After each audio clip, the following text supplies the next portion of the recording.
If you ever want to start a side business sourcing from China, in this video, I'm going to show you the cheapest ways to source from China online right now.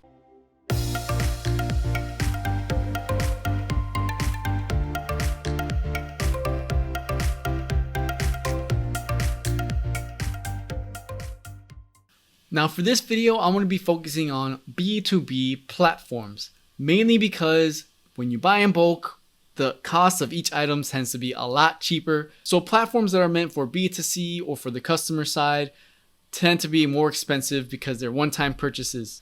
So the two platforms are 1688 and Pinduoduo.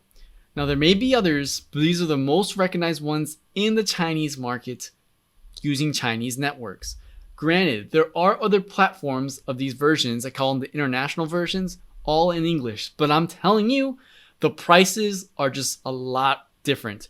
Now, in some cases, it may not be cheaper or may be no difference, but in a lot of cases, when you see the exact same item on 1688 or Pinduoduo, it is significantly cheaper than finding it on platforms like AliExpress, Alibaba, and all those kinds of English platforms that already exist, because you have to take into account the transaction fees and the shipping fees. Funny thing is that I realized is that one of my subscribers reached out to me and they told me that they caught a supplier who was drop shipping from another factory. So they were selling goods on 1688, but they were sourcing from a supplier on Pinduoduo and vice versa.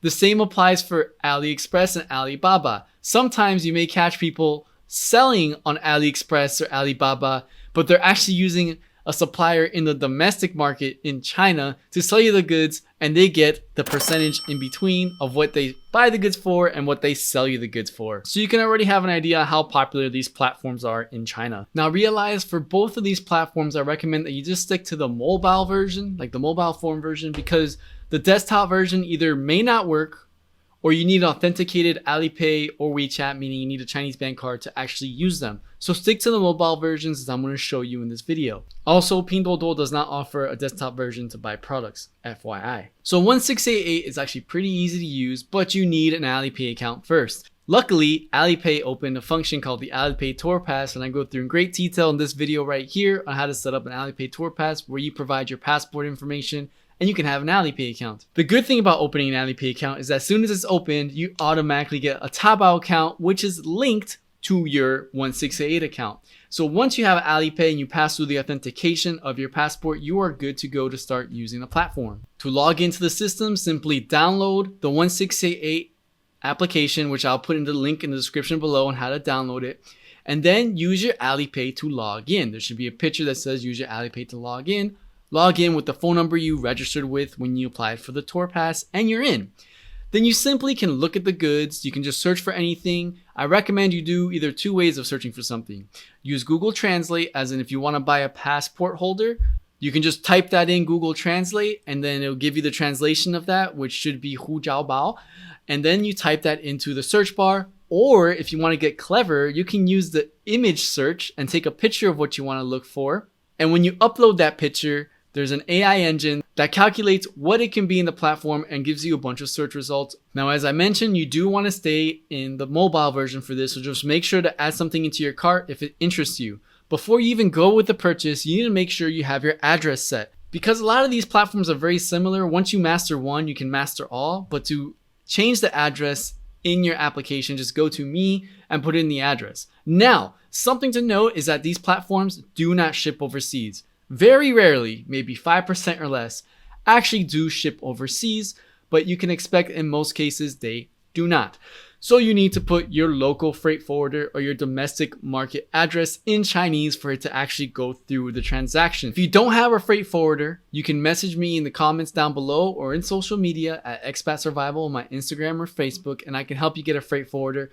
Or you can watch this video right here that teaches you how to source your goods from China without an agent, using a personal freight forwarder. That's very easy and that I have used myself for many orders overseas. And the last step, once you have your address, you selected the product and you put it in your carts, again, all in your mobile application, is to go through the payment. Now, because you logged in with your Alipay account, when you click checkout, make sure you pick the right address that's in mainland China for your freight forwarder. Then when it comes time to pay, there's going to be different methods you can pay for. just look for the Alipay icon and select it. You have to click on the drop down arrow and select the TourPass card. You can top up your TourPass card using your foreign bank card. I've tested it with many of my subscribers, so it does work if you don't have a Chinese bank account. Now realize there are limitations to the amount of TourPass transactions you can do, but you can still use it as a means to do currency exchange from your home country's currency to your Alipay TourPass account. Realize that with TourPass, you cannot send people money. You can only pay suppliers directly on platforms like 1688. Now for the next one is Pinduoduo, which is very similar to 1688. The user interface is actually pretty much identical for these, except for they changed the icons and maybe some of the wording, maybe not.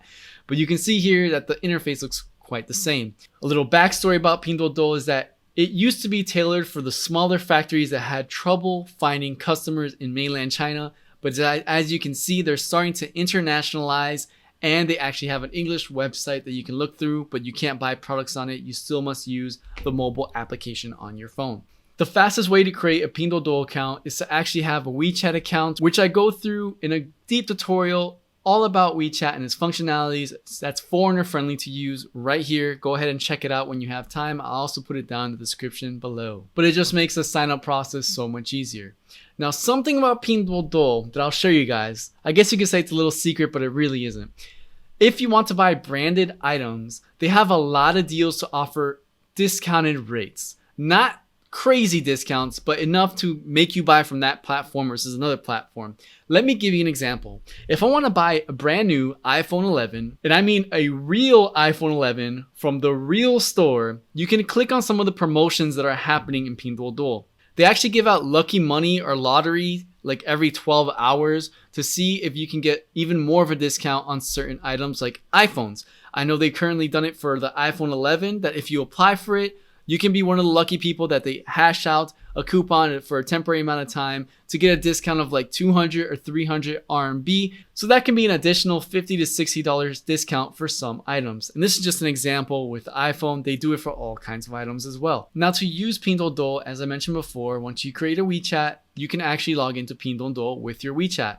Luckily for Pinduoduo, they accept WeChat and Alipay. I would suggest you stick to Alipay. It is more foreigner friendly and accepts more foreign cards than WeChat does. So stick with the Alipay TourPass when it comes to the payment method. And as usual, you want to change your address by going into My Settings, changing the address, making sure it's a Chinese local address. And you can also search for all kinds of goods, just like you did with 1688 using Google Translate. And they also have a picture function for reverse AI engineering to figure out what products you want to source from based on anything you might see in real life. So let's compare the prices of these two. Let's just get like a random item. Let's get like a passport holder or a phone case. And you can see like the price differences between both platforms. As I mentioned before, just because it's cheaper on one website one time doesn't mean it's always going to be cheaper on that website. Do your due diligence, do your research, and figure out which website it's actually cheaper for and more affordable. Also, be cautious of suppliers, so make sure to check out their reviews. If it's all positive, all 5 stars for like 100 plus reviews, I wouldn't trust that so much usually, just because it's like human error or machine error. There's usually 1 or 2 defaults in items. So if you just see everything is perfect with the supplier, that's kind of a red flag. So just look at the reviews and make sure that you're actually purchasing from a legit supplier. And as I always mention, before buying bulk for the first time using a brand new supplier, buy the samples first. Got it? It may cost a little bit more to buy a sample of like 1 or 2 pieces, but in the end, you can trust the supplier, you know the quality of their goods, and then you can let the money rush in to order larger amounts and get bigger discounts in the future. So hopefully this brings you good information about the cheapest websites to source from China as a foreigner, and you can look at these websites outside of China. You don't have to worry about blocks of websites or anything like that, at least for now. Let me know if you used any of these websites to source from China before and how your experience was with these suppliers. You can hit me up on social media or in the comments below if you have any questions about this. Consider subscribing to my channel for more tips and tricks about having a better lifestyle and business opportunities as a foreigner in China. Thanks for watching this episode. Keep surviving, and I'll catch you in the next one.